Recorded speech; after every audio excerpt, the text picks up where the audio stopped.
Bistado sa isang nirentahang resort sa Laguna, ang birthday party na tila ginawang handaan ang mga iligal na droga.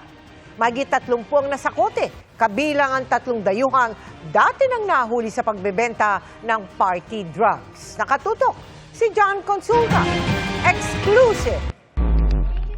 Sa surveillance video ng NBI, makikita ang mga sasakyan ng mga target na nakaparada na sa kanilang nirentang resort sa Barangay Pansol, Calamba, Laguna. Sa loob ng resort, kita sa CCTV ang umunoy subuan ng illegal na party drugs sa mga bisita ng isang lalaki sa isang birthday party. Pagkakuha ng senyas, sumalaki na ang mga tauhan ng NBI Dangerous Drugs Division at Organized and Transnational Crime Division. Inabutan sa sala ang droga sa ilalim ng mga upuan. Ganon din sa may swimming pool habang may lalagyan ng kush sa kanilang lamesa. Sa ikalawang palapag, tumambad sa otoridad ang 2 Yemeni national na dati nang nahuli ng NBI 3 taon na nakakaraan dahil sa pagbebenta ng party drugs sa mga bar sa Metro Manila. At dito naman sa kartong ito, mga kapuso, ito mayroon 2 nakadapa dito ngayon. Itong naka-plastic na yan, hinihinalang ecstasy. At dito naman sa kama, yun mga kapuso, yun. Yung naka-plastic ulit doon, ito ay hinihinalang kush.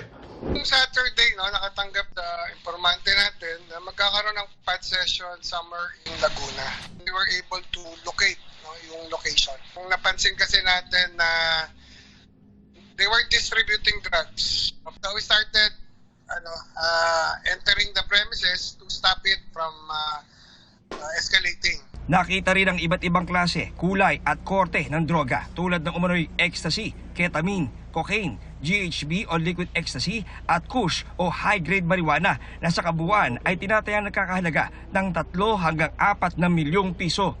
Bukod dito, may nadiskubre din ang NBI na ginagawa ng grupo sa party bago ang raid. Itong grupo na to, they like experimenting or concocting new drugs. Naghalo-halo nila yan. Yung mga naka-fake ng mga pinagagawa nila ay nagko-collapse. Nangingisay. Iba-iba ang sagot ng mga nahuli sa operasyon. Pinili ko po yung lahat po yun dyan. Sa tutusin, hirap pa ako magkaroon ng kaibigan. Mas dumadami friends ko pag mga party. Wala pang bentahan po dito. Wala po.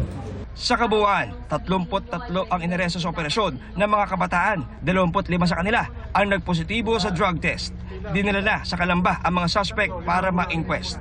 Para sa GMA Integrated News, John Consulta, nakatutok 24 oras.